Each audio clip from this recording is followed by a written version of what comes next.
वो लालच देता है, ताकत का, शोहरत का, अमरता का और सबसे बड़ा इल्म का लालच। वो कहता है, मैं तुम्हें वो ज्ञान दूंगा जो खुदा ने तुमसे छिपाया है। मैं तुम्हें वो शक्ति दूंगा जिससे तुम मौत को हरा सको।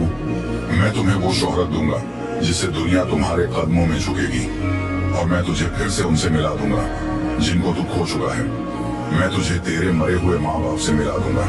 मैं तुझे उन बच्चों से मिला दूंगा जो कभी लौटे ही नहीं।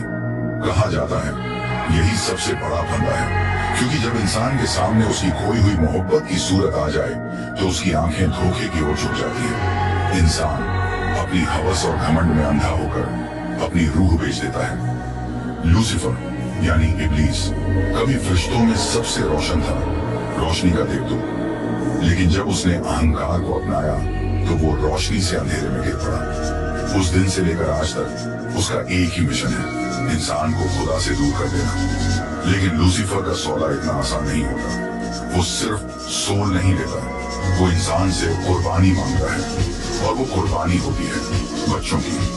लूसीफर उस तस्वीर को सच करके दिखाता है, पर मिलान कराता है एक और चीज से। वो मरे हुए लोगों के करीब उनके दिखने सुनने वाले साए या नकली रूहों से इंसान को मिला देता है। ऐसे साए जो उनकी आवाज बोलते हैं, उनकी खुशबू देते हैं और उनके इशारों से दिल को पिघला देते हैं। इंसान समझता है कि वो फिर मिल गया, पर असल में वो केवल एक चाल में फंस गया है, एक उधार ली हुई मोहब्बत जो उसकी रूह के बदले बेची जा रही है। और फिर इब्लीस मांगता है कुछ और। अक्सर वो मांग बड़ी होती है, बच्चों की कुर्बानी।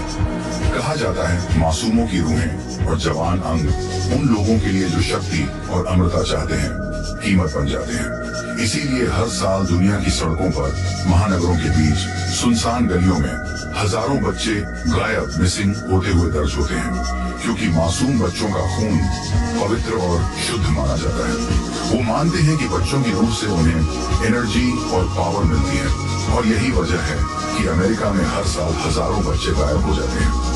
2020 से 2025 के बीच 3 लाख से ज्यादा बच्चे अमेरिका में लापता हुए, जिनमें से कई कभी लौट कर नहीं आए।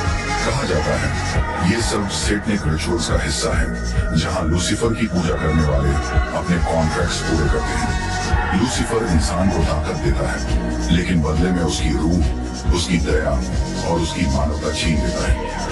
धीरे धीरे इंसान इतना अंधकार में हो जाता है कि वो खुद को खुदा समझने लगता है। और तब लूसीफर मुस्कुराता है। वो कहता है, देखो अब ये मेरी तरह बन गया है, अब ये खुदा के सामने सिर नहीं झुका सकता।